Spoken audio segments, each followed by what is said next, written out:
ଜୟ ଜଗନ୍ନାଥ ପିଲାମାନେ ଆଶା କରୁଛି ସମସ୍ତେ ଭଲରେ ଥିବ ପିଲାମାନେ ଏବେ ଏସ୍ଏସ୍ସି ତରଫରୁ ବହୁତ ଗୁଡ଼ିଏ ଭ୍ୟାକେନ୍ସି ବାହାରିଛି ବିଭିନ୍ନ ବିଭାଗର ଭ୍ୟାକେନ୍ସି ବାହାରିଛି ବିଭିନ୍ନ କ୍ୟାଟେଗୋରୀର ପୋଷ୍ଟ ଗୁଡ଼ିକ ବାହାରିଛି ବା ଜବ୍ ଟାଇଟେଲର ବାହାରିଛି ତେଣୁ ଏଇଟା ଆଉ ଗୋଟିଏ ଭିଡ଼ିଓ ମୁଁ ତିଆରି କରିଛି ତୁମମାନଙ୍କ ପାଇଁ ଯେଉଁ ଭ୍ୟାକେନ୍ସିଟି ବାହାରିଛି ପିଲାମାନେ ଏଇଟା ଏସ୍ଏସ୍ସି ତରଫରୁ ଆସିଛି ଏବଂ ଏଥିରେ କ'ଣ ପୋଷ୍ଟ ବାହାରିଛି ନା କମ୍ବାଇଣ୍ଡ ହିନ୍ଦୀ ଟ୍ରାନ୍ସଲେଟର ଏକ୍ଜାମିନେସନ୍ ଏ ଭିଡ଼ିଓ ମାଧ୍ୟମରେ ଆମେ ଜାଣିବା କେମିତି ଆପ୍ଲାଏ କରିବା ଏବଂ ଡିଟେଲ୍ ଏ ପୋଷ୍ଟରେ କ'ଣ ଦେଇଛି ଆଉ କ୍ରାଇଟେରିଆ ସବୁ କ'ଣ କ'ଣ ରହିଛି ଭିଡ଼ିଓଟିକୁ ଆରମ୍ଭ କରିବା ପୂର୍ବରୁ ପିଲାମାନେ ସମସ୍ତଙ୍କୁ ଅନୁରୋଧ ଯେଉଁମାନେ ଭିଡ଼ିଓଟିକୁ ବା ଜାଣିନାହାନ୍ତି ବା ପାଇନାହାନ୍ତି ବା ଚ୍ୟାନେଲକୁ ସବସ୍କ୍ରାଇବ୍ କରିନାହାନ୍ତି ସେମାନେ ସମସ୍ତେ ସବସ୍କ୍ରାଇବ୍ କରିବେ ଲାଇକ୍ କରିବେ ଆଉ ସେୟାର କରିବେ ଏବଂ ସମସ୍ତଙ୍କୁ ଜଣାଇବେ ଯେ ଏମିତି ପୋଷ୍ଟଟି ବାହାରିଛି ଆଉ ଯେଉଁମାନେ ପ୍ରିପେୟାର ହେଉଛନ୍ତି ସେ ବିଷୟରେ ଜାଣିକି ଆପ୍ଲାଏ କରିକି ଏକ୍ଜାମ୍ ଦେବେ ତେବେ ପିଲାମାନେ ଦେଖିବା କ'ଣ ରହିଛି ଡିଟେଲ୍ସ ଏସ୍ଏସ୍ସି ତରଫରୁ ବାହାରିଛି ପିଲାମାନେ ଏବଂ ପୋଷ୍ଟ କ'ଣ ବାହାରିଛି ଦେଖ ପିଲାମାନେ ପୋଷ୍ଟ ସେ ଦେଇଛି କମ୍ବାଇଣ୍ଡ ହିନ୍ଦୀ ଟ୍ରାନ୍ସଲେଟର ଏକ୍ଜାମିନେସନ୍ 2026 ଆରମ୍ଭ କେବେ ହେବ ନା 23/4ରୁ ଅଲରେଡ଼ି ଆରମ୍ଭ ହେଇଗଲାଣି ଏବଂ ଲାଷ୍ଟ ଡେଟ୍ କେବେ ଅଛି ନା 14/5ରେ କ୍ଲିୟର ଏବଂ ଫି ଅନଲାଇନ୍ ପେମେଣ୍ଟ ଲାଷ୍ଟ କେବେ ରହିବ ନା 15/5 ପର୍ଯ୍ୟନ୍ତ ରହିବ ଏବଂ କମ୍ପ୍ୟୁଟର ବେସ୍ଡ ଏକ୍ଜାମିନେସନ୍ କେବେ ହେବ ପିଲାମାନେ ବା ଅନଲାଇନ୍ ଏକ୍ଜାମିନେସନ୍ ହେବ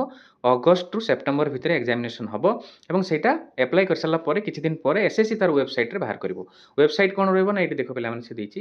ssc.gov.in ହେଲା ଆମେ ଜାଣିଗଲେ ସବୁ ଅନଲାଇନ୍ ମୋଡ଼ରେ ହେବ ଏଥିରେ କିଛି ଅଫଲାଇନ୍ ନାହିଁ ହେଲା ତାପରେ ଡିଟେଲ୍ସ ଦେଖିବା ପୋଷ୍ଟ ଦେଇଛି କ'ଣ ନା junior translator officer JTO central secretary official language ହେଲା CSOLS ବିଭିନ୍ନ ବିଭାଗରେ ଦେଇଛି ସେମିତି ନେମ୍ ଅଫ୍ ଦ ପୋଷ୍ଟ ବିଭିନ୍ନ ବିଭାଗରେ ଦେଇଛି ପେ ସ୍କେଲ୍ ଦେଇଛି ଦେଖ ପିଲାମାନେ କେତେ ନା 35,400ରୁ 1,12,400 ଲେବୁଲ୍ 6ର ପେ ସ୍କେଲ୍ ମାନେ ବହୁତ ବଢ଼ିଆ ସାଲେରୀ ଅଛି ବହୁତ ବଢ଼ିଆ ଦରମା ଅଛି ହେଲା ଏବଂ ଲେବୁଲ୍ଟା କେତେ ପେ ଲେବୁଲ୍ଟା ଆମର 6 ଦେଖିବା କ'ଣ କ'ଣ ସବୁ ବାହାରିଛି ଦେଖ କେତେ ଭ୍ୟାକେନ୍ସି ବାହାରିଛି ନା ଟୋଟାଲ ନମ୍ବର ଅଫ୍ ଭ୍ୟାକେନ୍ସି ହେଉଛି 84 ହେଲା କେମିତି ଯିବା ନା ମୁଁ ଯେମିତି କହିଥିଲି ssc.gov.in ଏଇ ୱେବସାଇଟ୍ରେ ଯିବା ଆକୁ ଆମେ ଆପ୍ଲାଏ କରିବା ହେଲା ରିଜର୍ଭେସନ୍ କ୍ୟାଟେଗୋରୀ ସମସ୍ତଙ୍କୁ ଜାଣିଛ ତେଣୁ ରିଜର୍ଭେସନ୍ କ୍ୟାଟେଗୋରୀ ଅନୁସାରେ ପୋଷ୍ଟ ମଧ୍ୟ ରିଜର୍ଭ ରହିବ କେତେ ପରସେଣ୍ଟ କାହାର କେତେ ରହୁଛି ଦେଖ ସେଇଠି ଦେଇଛି ଫଙ୍କସନାଲ ରିକ୍ରୁଟମେଣ୍ଟ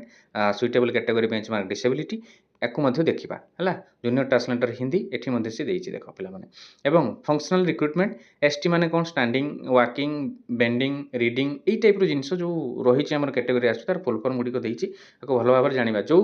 କ୍ୟାଟେଗୋରୀର ପିଲାମାନେ ଅଛନ୍ତି ଆମର ଦିବ୍ୟାଙ୍ଗ ପିଲାମାନେ ଭାଇ ଭଉଣୀମାନେ ଅଛନ୍ତି ସେମାନେ ୟାକୁ ଭଲ ଭାବରେ ବୁଝିବେ କାରଣ ତାଙ୍କ ପାଇଁ ଏଇଟା ବହୁତ ବଡ଼ ସୁଯୋଗ ସେମାନେ ଆପ୍ଲାଏ କରିବେ ଏବଂ ଏକ୍ଜାମ୍ ଦେବେ ତାପରେ ଚାକିରି କରିବେ ହେଲା ସବୁ ଡିଟେଲ୍ସ ତୁମେ ଜାଣିଛ ପିଲାମାନେ ମୁଁ ସବୁଥର କହିଛି ସବୁ ଭିଡ଼ିଓ ମାଧ୍ୟମରେ ଏଥିରେ ମଧ୍ୟ କହୁଛି ଏଜ୍ ରିଲାକ୍ସେସନ୍ ଏଜ୍ କେତେ ହେବା ଦରକାର ନା 18ରୁ 30 ହେଇଥିବା ଦରକାର ଏବଂ କାହା ପାଇଁ କେତେ ରିଲାକ୍ସେସନ୍ ରହିବ କ୍ରାଇଟେରିଆ ଅନୁସାରେ ଏସ୍ଏସ୍ସିର ଯେଉଁ କ୍ରାଇଟେରିଆ ରହିଛି ଏଗୁଡ଼ା ସେ ଦେଇଛି କ୍ୟାଟେଗୋରୀ ଅନୁସାରେ କାହା ପାଇଁ କେତେ ରହିବ ବୟସଟା ଆମର କେତେ ଦରକାର ପିଲାମାନେ ଏଜ୍ଟା 18ରୁ 30 ହେଲା ଇଏ ଗଲା କିନ୍ତୁ ଡେଟ୍ ଅଫ୍ ବାର୍ଥ ଆଉ କାଷ୍ଟ ସାର୍ଟିଫିକେଟ୍ ଆମର ଭ୍ୟାଲିଡ୍ ରହିଥିବା ଦରକାର ହେଲା ରିସେଣ୍ଟ ରହିଥିବା ଦରକାର ତେବେ ଯାଇକି ଆମକୁ ଆପ୍ଲାଏ କରିବା ପାଇଁ ସୁବିଧା ହେବ ହେଲା ଏବେ ତାର ଆଉ କ'ଣ ଡିଟେଲ୍ସ ରହିଛି ଦେଖ ପିଲାମାନେ ହେଲା ଆମେ ଦେଖିବା ଯେଉଁଗୁଡ଼ିକ ମୁଖ୍ୟ ମୁଖ୍ୟ ପଏଣ୍ଟ ସେଗୁଡ଼ିକୁ ଆମେ ଦେଖିବା ଏବଂ ତା ବିଷୟରେ ଡିଟେଲ୍ସ ଜାଣିବା ଆମେ ଦେଖିଲୁ ଡେଟ୍ ଜାଣିଲୁ ଡେଟ୍ ପରେ ଏବେ ଏଜୁକେସନାଲ୍ କ୍ୱାଲିଫିକେସନ୍ ଉପରକୁ ଆସିବା ପିଲାମାନେ ହେଲା ଆମେ ପୋଷ୍ଟ ଜାଣିଗଲେ ହେଲା କେତେ ପୋଷ୍ଟ ବାହାରିଛି ମୁଁ କହିଥିଲି ତା ବି ଜାଣିଲେ मास्टर डिग्री से मांगी देखो recognise university Hindi and English is compulsory elective और मास्टर डिग्री इन इंग्लिश और Hindi compulsory elective master degree in university in Hindi and English सी मुख्य तो मांगी मास्टर डिग्री होता दरकार हिंदी आउ इंग्लिश रे है यूनिवर्सिटी है एवं for post code D senior Hindi translator senior translator एमानक देख सी देती मास्टर डिग्री इन हिंदी मुख्यतः मास्टर डिग्री इन हिंदी आउ इंग्लिश से आमको मागुची तथापि ये पीडीएफ टी भल भाव में देखो और पढ़ो पीडीएफ टी कौटी मिलूँ जो वेबसाइट गले कहली आमर एसएससी वेबसाइट को आम पाइपर है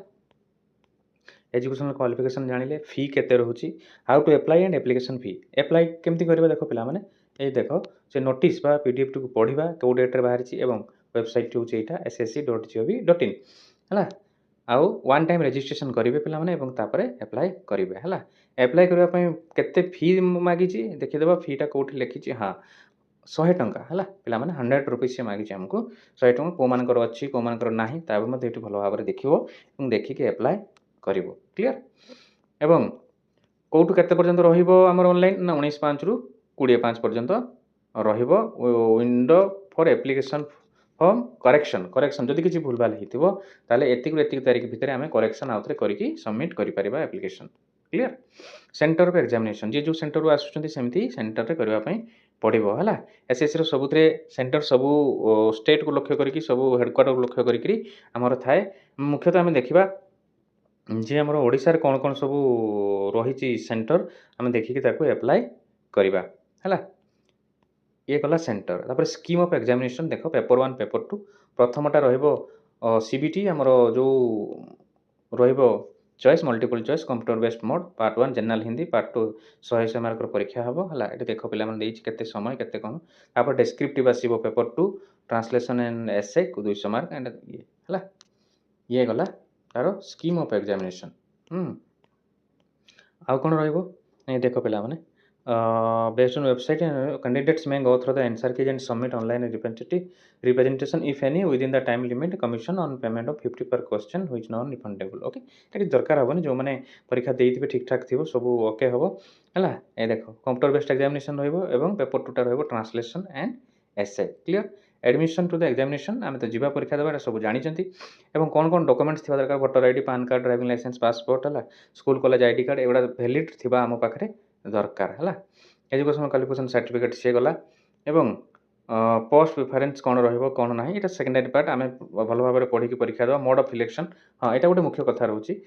unreserved 30% OBC EWS 25% and all other category 25% CBT आमर मार्किंगटा एमतीका हम है परसेंटेज से आमको दे क्लीयर एवं ये पीडीएफ टी आम एसएसबी साइट ही पाइपर एवं जो मैंने टाई केस रही कौन क्राइटेरिया रही है भल भाव में देखा क्लीयर एबे टाइप ऑफ माल प्रैक्टिस छाड़ आकू माल प्रैक्टिस को आम देखा ना जाना ना आम माल प्रैक्टिस करवा ना आम भलरे पढ़ी जावा और भल एग्जाम दबा और स्कोर करवा आम पास करवा है माल प्रैक्टिस करवा ना तेज पे डिटेल्स आम जापारे और वेबसाइट को जीवा या पर एप्लाई करवा जार एप्लाई वीडियो दरकार हो जापार ना केमती कौन एप्लाई करने पड़ो पे दयाकोरी कमेंट मध्यम जनइब मोर यूट्यूब चैनल जॉब साथी को समस्ते लाइक और सब्सक्राइब करूँ रही जय जगन्नाथ।